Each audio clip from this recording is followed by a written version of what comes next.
My name is Keith, and these are my stamps. Episode 35, Bavaria. Bavaria is in present-day Germany, in Central Europe. It's in the southeast of the country, and now it borders the federal states of Baden-Württemberg and Hesse in the west, Thuringia and Saxony in the north, the Czech Republic in the east, and Austria and Switzerland to the south.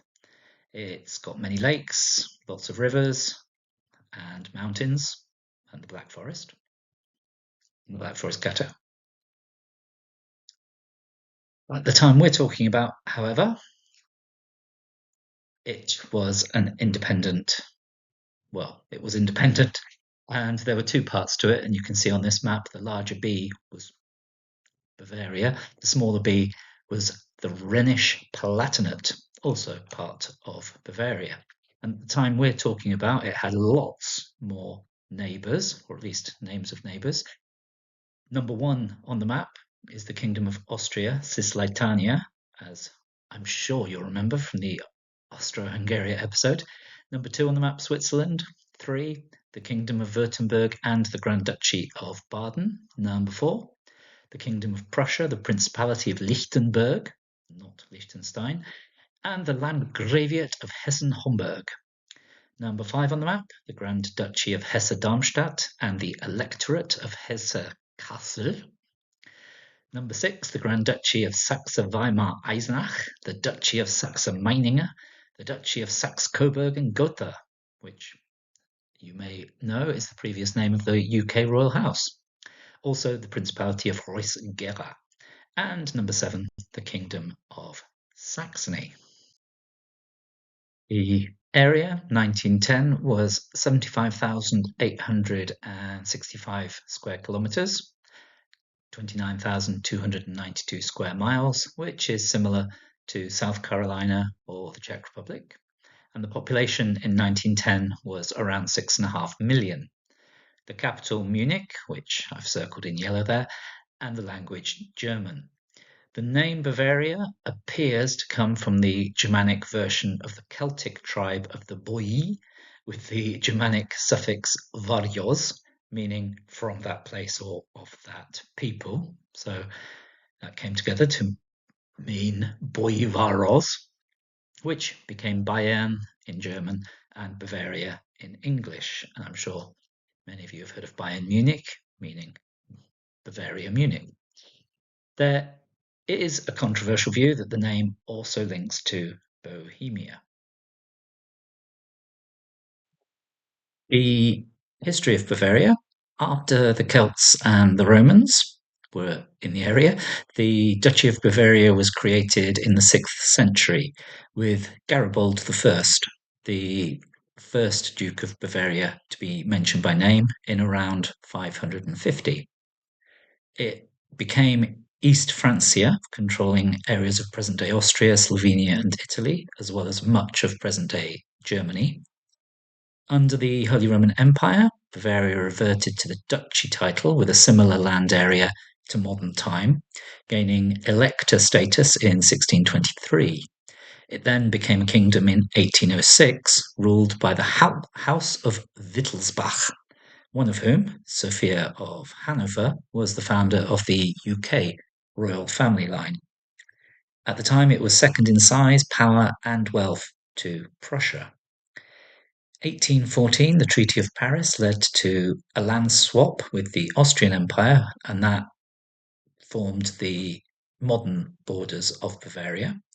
In 1816, the Treaty of Munich gave the Rhenish Palatinate to Bavaria. That's the small b on the map there, that kind of exclave lurking to the west.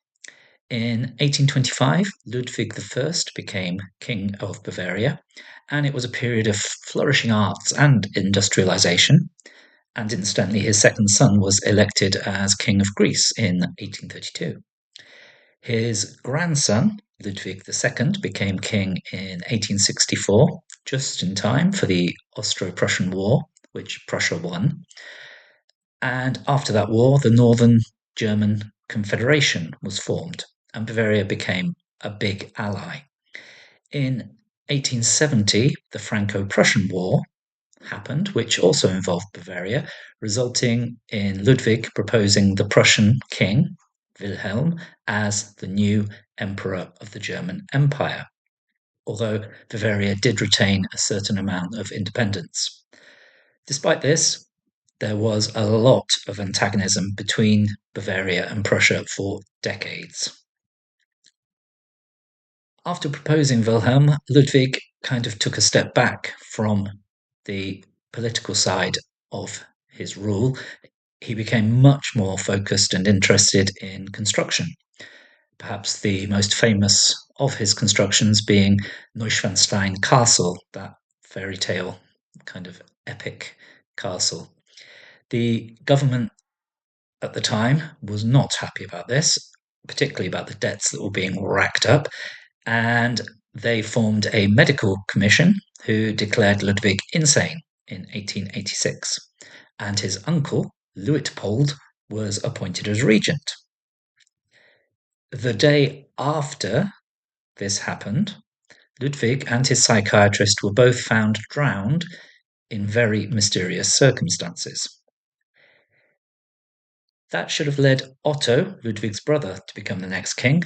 However, he had also been declared insane, and so Prince Luitpold continued as regent.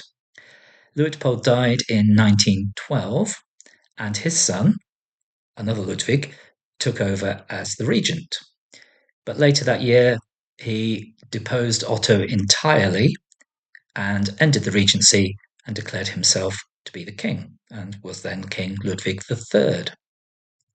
At the start of the First World War, Ludwig wholeheartedly supported the Prussian-led campaign, but later the politicians in Bavaria and the general public turned against him. And by the end of the war, in 1918, the Russian-German Revolution led to the end of the Wittelsbach dynasty, amongst other things, and Bavaria became a people's state. A year later, in 1919, a communist-led coup assassinated the leader of the People's State and established the Bavarian Soviet Republic, which lasted about a month before the Free State of Bavaria was re-established as part of the Weimar Republic. In 1933, the political independence of the Free State was ended by the Nazis. At the end of the Second World War, in 1946, the Rhenish Palatinate, that blob that was aside from Bavaria, was detached from Bavaria totally, and in 1949, Bavaria became part of the new Federal Republic of Germany, or West Germany. The stamp issuing history: Bavaria was the first German state to issue stamps in 1849 and continued to do so until 1920. The currency from 1806 to 1873, the South German Gulden, 60 Kreutzer. 1873 to 1914, the German Golden Mark, 100 Pfennigs. 1914 to 1920, the German Papiermark, also 100 Pfennigs. The earliest stamps I have from Bavaria are these two. The left-hand one was issued between 1849 and 1858. It's very difficult for me, at least, to tell which of the variants this is. A lot depends on those little white flecks that you can see in the corners. There appear to be 7 blue varieties. I think this one is from 1850. The red one on the right, that was issued between 1862 and 1866, and there appear to be 3 variants. I think this one is the earliest one from 1862. However, some of these could in fact be the oldest. The 6 Kreutzer Brown in the middle at the top was issued from between 1849 and 1855. The 9 Kreutzer Green in the middle at the bottom from 1853, and the others were all from 1862. In 1867, there was a series of coat of arms in Perth with Kreutzer values. That was re-released in 1870, still with Kreutzer values, but now perforated. And then in 1876, a whole new series with the new currency of pfennigs and marks. This one has lots of varieties, different kinds of papers, different kinds of perforations, different kinds of watermarks. Talking of which, here are two of those. These are both 3 pfennig green stamps, and in real life it's quite easy to see the watermarks. You can kind of see them there on the photograph that I've taken.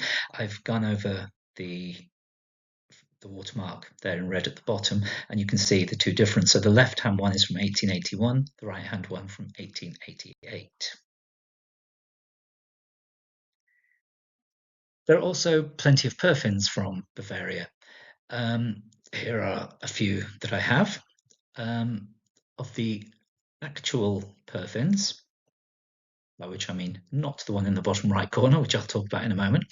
The actual perfins, the only one I've so far been able to identify is the top left, GBN, which is Gebrüder Bing Nürnberg, who were a toy maker, especially well known for model trains, apparently. The 3 that I don't know are all on the coat of arms series. Oh, I've put that one in upside down there, I've just noticed. The Bing Brothers perfin is on a stamp from the next set, as is the E perfin at the bottom right. That one is not a private perfin, it's an official one to indicate a railway stamp. And that next series is this one. It was issued for the 90th birthday of the Regent Prince Luitpold in 1911. And again, there are variants of this one depending on mostly on the, if you look at the top, you can see the date. There are certain variations with serifs and so on. These were also issued in 1911 for the 25th anniversary of Luitpold's regency. Luitpold's son, Ludwig, who was briefly regent and then kicked Otto out and took over as king himself. This issue is for him from 1914 to 1920. There were also official stamps at the time. This is 1916. Again, there are some differences, mostly in the colour. You can see there are 2 different 15 pfennig stamps, the orangier one on the left and the kind of redder one on the right. At the end of the First World War, the monarchy was abolished and a people's state was declared. And this set of overprints in 1919 was for that. It says Volksstadt Bayern, so People's State of Bavaria, on the Ludwig III issue that we saw just now. Same set, same overprint, but these ones are imperforate. The official stamps were also overprinted for the People's State in 1919. As you may recall from the history section, there was a brief communist coup that got rid of the People's State, and then the Free State was established. So now we have Freistaat Bayern as the overprint instead of Volksstaat Bayern. And these ones are on the Germania issue from Germany. So issues that were able to be used in all of Germany were overprinted for use in just Bavaria. I think the Germania series is quite interesting. There are lots of varieties in itself, plus lots of different overprints and some contemporary forgeries that are relatively easy to spot. Later that year, the Ludwig III series was overprinted with the Free State of Bavaria as well. From 1920, this is an overprint on of the Bavarian Free State and a surcharge of 1 mark 25 pfennigs. Stanley Gibbons says that it's on the 1 mark Ludwig III, but as far as I can see, there was never a green version, only brown. So maybe the 1 mark green was never issued as such. I don't know. Also from 1920, the surcharge on the coat of arms series, there's a variant with the overprint where the denominations are further apart, nearer to the corners of the stamp. The original one is from 1890, but as I say, this one is from 1920. Finally, the last I have from Bavaria are these, the final series issued by Bavaria, also from 1920. There's a ploughman in the top row, a water wheel in the second row, a sower in the third, and Madonna and Child with the higher values on the right.